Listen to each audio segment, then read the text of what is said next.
Bueno, vamos a continuar con nuestra clase de farmacocinética. En este video vamos ya a terminar el primer parámetro farmacocinético, que es el de absorción. Y para terminar con esta parte vamos a explicar el término de bioequivalencia, y para ello tenemos un pequeño esquema en la diapositiva. Entonces, en este esquema vemos que hay un fármaco de la marca A y hay un fármaco de la marca B. ¿Qué pasa? Ambos, cuando son administrados, alcanzan concentraciones efectivas mínimas. Ya con eso los efectos van a estar produciéndose. Pero el fármaco A, como pueden ver, lo alcanza más rápido y alcanza mayores concentraciones con respecto al fármaco B, que es más lento, y lo alcanza en concentraciones donde su pico máximo es menor. Pero ¿cuál es la importancia de este ejemplo? Por ejemplo, nosotros estamos tratando a un paciente con el fármaco de la marca B. Estamos administrando el medicamento, el fármaco, y tenemos que el paciente con esta marca continúa sin presentar ningún problema y va a la farmacia, pide el fármaco de la marca B y le dicen que ya no hay, que no tienen el fármaco de la marca B, pero que sí tienen uno de la marca A. Y entonces, como existe este fármaco de la marca A, el paciente adquiere este fármaco de la marca A y se absorbe más y se absorbe más rápido, y entonces se obtienen los efectos mucho más rápidos y se consiguen mejores efectos en forma más duradera. Pero después de un tiempo que el paciente viene recibiendo este fármaco de la marca A, siente algunas reacciones que no sentía cuando se administraba el fármaco de marca B. Entonces, ¿qué pasa? Si bien es cierto, hay mayores concentraciones, para eso este paciente, esas concentraciones le producen una mayor eficacia, pero también la seguridad se ve mermada. Entonces, aparecen reacciones adversas medicamentosas. Esa es la diferencia.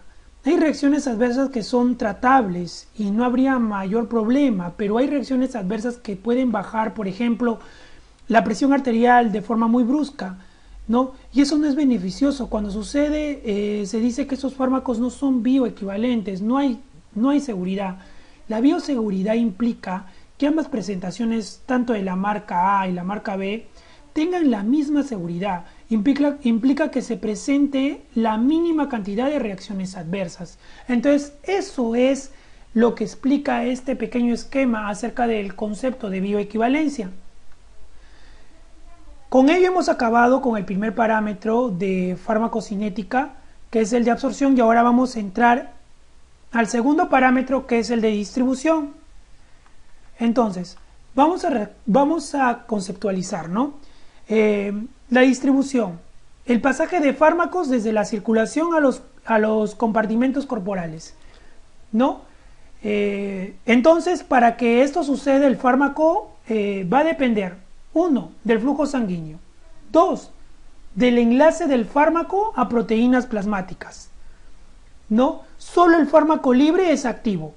Otro, va a depender del tamaño molecular y también va a depender de la liposolubilidad, entonces, o de la solubilidad en lípidos, ¿no? Vemos que el transporte del fármaco dentro del compartimento sanguíneo y su posterior paso o penetración a diferentes tejidos en concentraciones lo suficientemente altas para cumplir sus efectos terapéuticos dependen de los siguientes criterios, ¿no? O depende de los siguientes parámetros, como son el flujo sanguíneo, la unión a proteínas plasmáticas, el tamaño de las moléculas del fármaco y la liposolubilidad. Entonces, otra cosa importante es hablar acerca de la distribución del fármaco al sistema nervioso central y al líquido cefalorraquídeo, ¿cierto? Entonces, la distribución del fármaco, ¿no? A través del sistema nervioso central y el líquido cefalorraquídeo va a ser a través de la barrera hematoencefálica. Entonces, si se realiza a través de la barrera hematoencefálica, Para ello, los fármacos deben tener mucho grado de liposolubilidad. Quiere decir que solo van a penetrar los fármacos no ionizados. El fármaco que no tengan carga,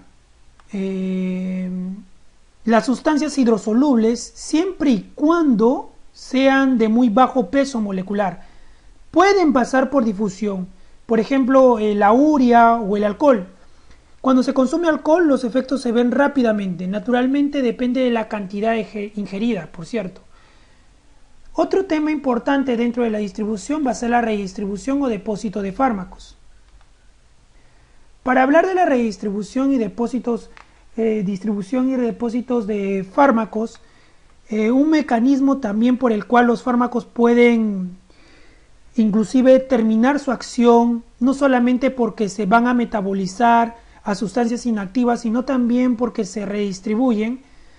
Se van a redistribuir, se van a quedar en algunos órganos que se pueden considerar como órganos de depósito.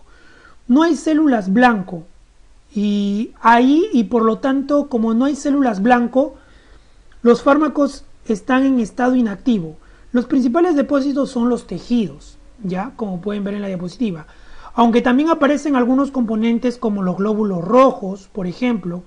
Los fármacos antipalúdicos se pueden acumular muy fácilmente en los glóbulos rojos. De ahí viene una reacción adversa hemolítica, ¿no? O pueden combinarse con componentes macromoleculares como las proteínas o las grasas corporales. Inclusive pueden alcanzar mayores concentraciones que en el plasma.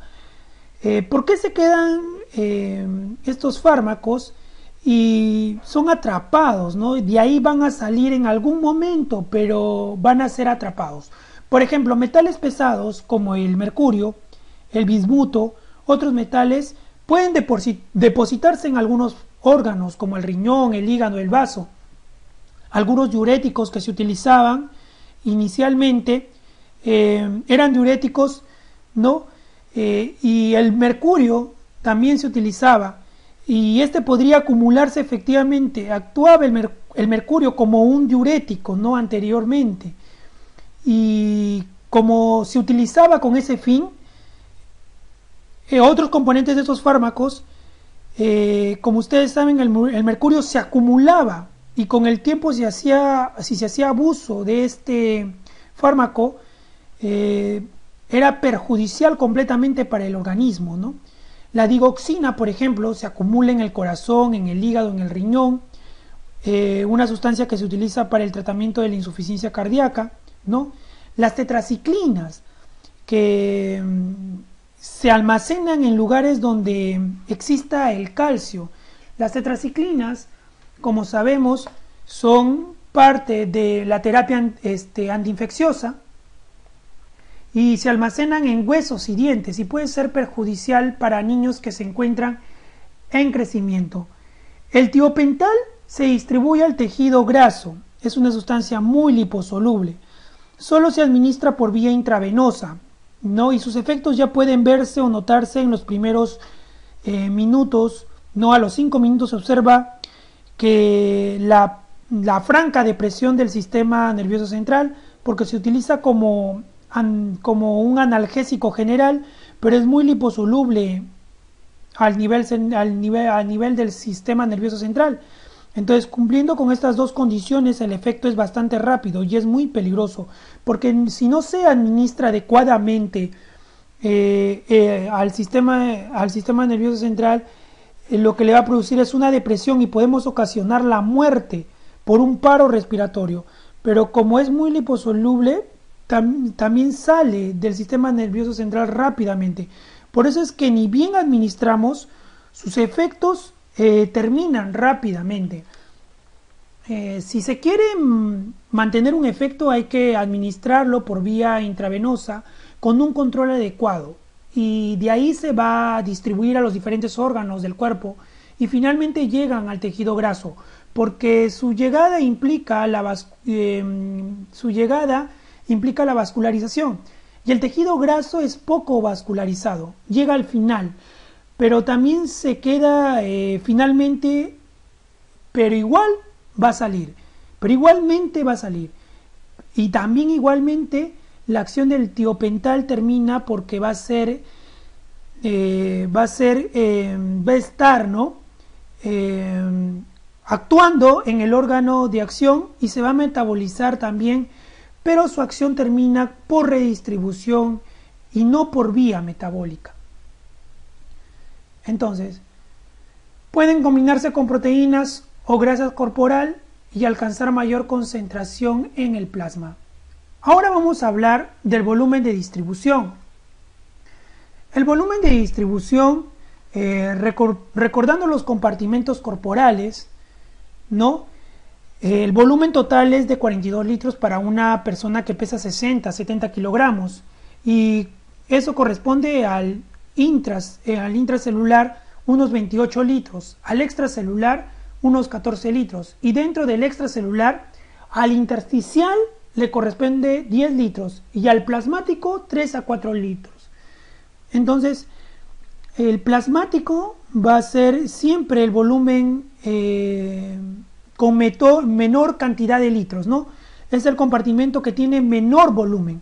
Entonces, los fármacos, como se distribuyen, la distribución también depende de la naturaleza química, de la capacidad que tiene el tejido para captar del grado de solubilidad que tengan en el agua. En el agua corporal se van a distribuir en forma uniforme y muchos de los fármacos también sufren un atrapamiento y están restringidos al líquido extracelular. Al compartimento plasmático, cuando los fármacos se restringen en el compartimento plasmático, cuando son moléculas muy grandes y no pueden salir o están ligados a las proteínas. Entonces, la mayoría de los fármacos no se distribuyen uniformemente a través del agua corporal total. Algunos están restringidos al líquido extracelular o al compartimento plasmático, que es el de menor volumen, ¿cierto? Entonces, vamos a ver que el volumen de distribución, los fármacos pueden enlazarse a diferentes componentes celulares, por ejemplo, a lípidos, proteínas, a ácidos nucleicos. Entonces, el volumen de distribución,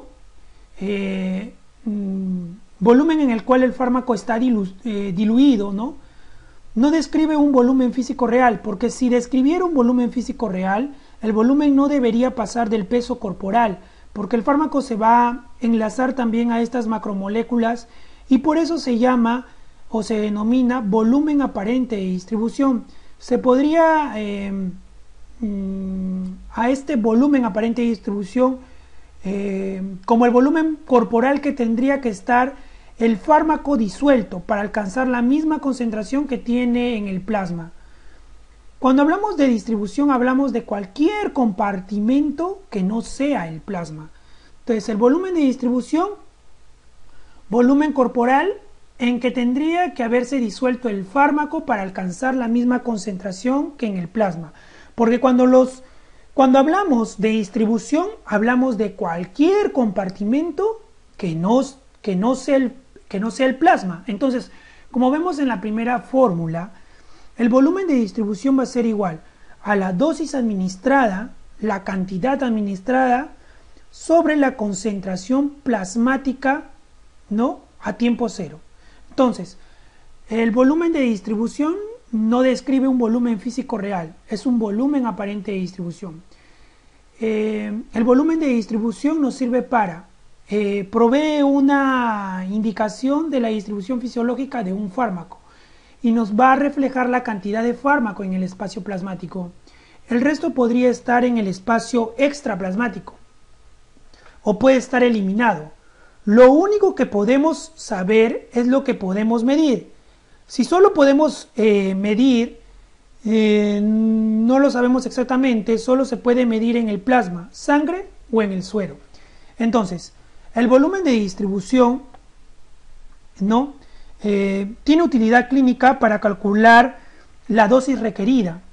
Entonces, para que el fármaco alcance la concentración deseada, generalmente en los estudios se han hecho eso naturalmente. En la práctica intrahospitalaria, donde sea necesario saber cuál es la concentración ideal o tener la referencia de la concentración ideal, concentraciones plasmáticas durante un tiempo que permanezca esa concentración plasmática durante un tiempo que me permite tener a un paciente en un estado estable para alcanzar el éxito de la terapéutica. Nosotros podremos hacer el cálculo de la dosis que se requiere porque tenemos una formulita que podemos ver acá, que es la segunda, ¿no? Que es la primera, luego veremos la segunda también, ¿no? Donde dosis sobre concentración plasmática a tiempo cero, ¿cierto? Esa es la que hemos hablado hace un momento, la primera, el volumen de distribución igual a dosis sobre concentración plasmática a tiempo cero. Pero cuando la biodisponibilidad baja, y también hay que considerarla porque lo que entró a la sangre no es todo lo que habíamos administrado, nosotros podemos multiplicar, si esto es el 98%, no se va a afectar mucho. La dosis, lo que nosotros queremos saber, cuál sería la dosis que deberíamos administrar para que este fármaco un determinado fármaco cuyo volumen de distribución ya se conoce alcance una concentración plasmática ya previamente determinada. ¿Qué dosis vamos a administrar? ¿Cómo conozco el volumen de distribución? Por ejemplo, 10 miligramos sería la concentración plasmática ideal y el volumen de distribución sería 50 litros por 70 kilogramos de peso. Entonces despejo la dosis y voy a saber qué dosis debo de administrar. Muchos fármacos van a presentar tiempos de vida media y prolongados tiempos de vida media. El tiempo que requiere para que la concentración del fármaco alcance el 50% de la concentración total. Por ejemplo, si estamos administrando, si estamos eliminando o se elimina el 50% que estaba en el compartimiento plasmático, entonces esta situación donde tenemos que considerar el tiempo de vida media, puede ser importante conocer el volumen de distribución. Cuando necesito un efecto rápido y el tiempo de vida media sea demasiado prolongado, entonces las concentraciones estables yo las voy a alcanzar en 4 o 5 tiempos de vida media. Concentraciones estables que son lo que yo necesito, entonces el tiempo de vida media fuera 24 horas. 5 tiempos de vida media sería 120 horas, 5 días. Yo tendría 5 días para que el paciente alcance una condición estable que me permita ya estar seguro que el proceso que estoy tratando ya va a mejorar. Si no estamos en picos y bajos, el fármaco va a ir subiendo y bajando de acuerdo a lo que uno administre. Cuando esto sucede, entonces se puede administrar una determinada dosis de carga. Esta es mucho mayor, pero que nos permite alcanzar el estado estable mucho más rápidamente. El estado estable será el término de concentración o el estado de equilibrio que también se le conoce, ¿no? Se administra esa dosis de carga. Es por eso también va a intervenir el volumen de distribución. La dosis de carga se puede calcular, como vemos en la segunda formulita, que va a ser igual la dosis de carga a la concentración estable ideal por el volumen de distribución. Acá sacamos el volumen de distribución con esta fórmula. Volumen de distribución igual a dosis sobre la concentración plasmática a tiempo cero, y lo que viene a ser la dosis de carga va a ser igual a la concentración del estado estable ideal por el volumen de distribución. Entonces, si no conozco el volumen de distribución, no podré calcular la dosis de carga, que nos permita alcanzar concentraciones plasmáticas efectivas rápidamente, sobre todo cuando el tiempo de vida media sea prolongado. Hay fármacos que tienen un tiempo de vida media de 8 horas, 8 por 5, 40 horas. Estoy alcanzando el estado estable en ese tiempo, ¿no? En 40 horas. La dosis de cargas es necesaria cuando el paciente tiene que ser tratado rápidamente, porque es una urgencia. Para eso el nivel de volumen de distribución nos va a servir para calcular nuestra dosis de carga, ¿no? Entonces vamos a continuar, ¿no? Dice, el volumen corporal en que tendría que haberse disuelto el fármaco para alcanzar la misma concentración que en el plasma, ¿no? El volumen de distribución. Ahora vamos a continuar con otro término importante que es el de unión de fármaco a las proteínas.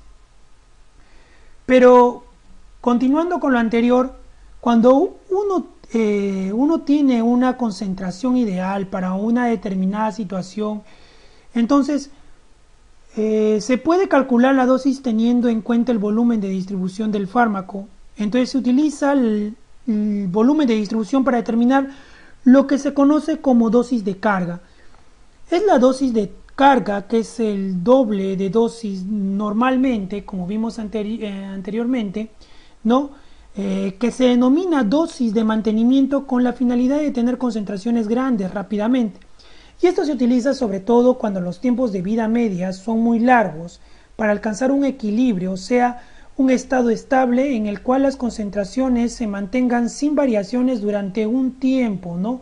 Se necesita en estos casos que el fármaco que tiene un tiempo de vida media muy largo se podría dar una dosis de carga. Generalmente esta es el doble de la dosis de mantenimientos.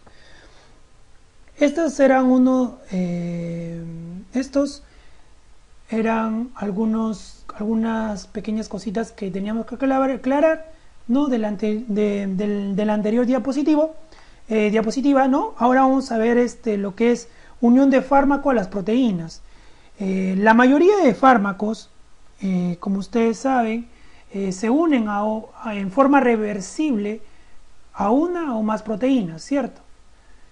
Entonces, por ejemplo, a la albúmina o al orosomucoide, que es el alfa-1 glicoproteína ácida. Y entonces, lo que va, como ya les explico ahora, van a estar unidas estas proteínas, pero se pueden producir cambios en la concentración de proteínas. Y cuando se producen estos cambios en la concentración de proteínas puede ocasionar interacciones que conducen a toxicidad. O también se puede producir un desplazamiento, ¿no? Importante cuando un fármaco se liga altamente a proteínas plasmáticas y es desplazado por otro, ocurriendo un cambio de la fracción libre. Entonces, vamos a ver que estos factores que influenciaban la distribución de fármacos, cuando el fármaco pasa a circulación lo hace en forma libre, pero dentro de la circulación puede unirse a diversas proteínas, principalmente a la albúmina, como les dije, que está en mayor concentración, también a otras proteínas como son las glicoproteínas ácidas. Por lo tanto, de acuerdo a ello, cuando hay cambio en la concentración de proteínas puede ocasionar interacciones que pueden conducir a toxicidad, sobre todo cuando una persona está presentando desde luego una hipoalbuminemia, una disminución de la concentración de albúmina, y se administra un fármaco a la dosis que normalmente ha seguido para condiciones normales. Entonces, como no